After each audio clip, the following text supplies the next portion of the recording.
Now, Jetblue shares yesterday fell the most since January. The airline cut their outlook on soft demand. One of those is a key gauge, revenue per average seat mile.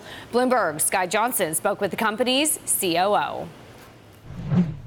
Two-thirds is associated with Puerto Rico softness following some of the government disruptions, along with about a third, 3/4 of a point within that two-thirds is associated with Dorian and the impact of Dorian. JetBlue's had more than 650 flight cancellations over the last week.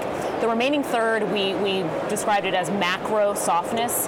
When you dig into that, what we're seeing in terms of demand trends, we're seeing solid demand in the domestic market. That one-third includes our international footprint as well.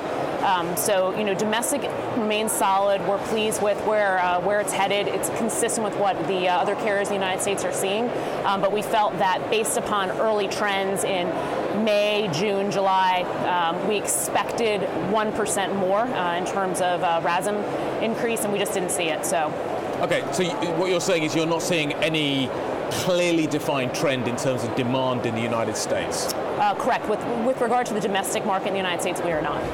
Okay, and it's coming from international. Where specifically in the international space? So it's coming broadly based. There's not any specific pockets as we look at international. Obviously, we mentioned Puerto Rico, Caribbean. We've got Punta Cana, leisure in the Dominican Republic has had certain challenges, and then Haiti has obviously had some challenges over the last few years and hasn't fully bounced back. So as we think about overall demand domestically strong, international, we've got some pressure points there, but that's fairly common in that part of the world. In terms of your expectation going forwards from here and what the guidance looks like, do you expect that U.S. demand story to hold up at this point? Yeah, we don't guide out beyond this quarter, so I want to be cautious. I can tell you what we see, which is we're pleased with how September is tracking, and we hope that carries into the fall timeframe. And is your expectation that the consumer strength that we're witnessing in the States at the moment is sustainable? Again, that's a question I wish any one of us could answer with a degree of certainty. I think it requires us to, look into the crystal ball. What we're seeing right now is consumer demand strength in the airline industry domestically is strong, and we're optimistic that trend continues into September and hopefully into the fall. You have a big leisure footprint. What about business? Is that holding up as well? Are you seeing any shift in terms of demand story there? Yeah, so we have a large leisure footprint, as you point out. As we look at leisure and business, we're seeing fairly consistent demand stories. You are going to be joining us here in the United Kingdom very shortly. You are going to be operating a transatlantic route.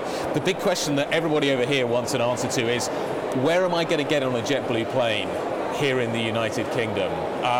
You talked in the panel that we were just on about a range of airports. How close are you to making that decision? We're making progress with regard to the potential airports. We think that the JetBlue experience could work well at any number of airports, and it could potentially work well at a couple of the airports. So we're working through the regulatory process. We're working with our partner airlines to understand what kind of slots they have available at places like Gatwick and Heathrow. But we think the JetBlue experience, as it comes to London, could work very well at any number of airports.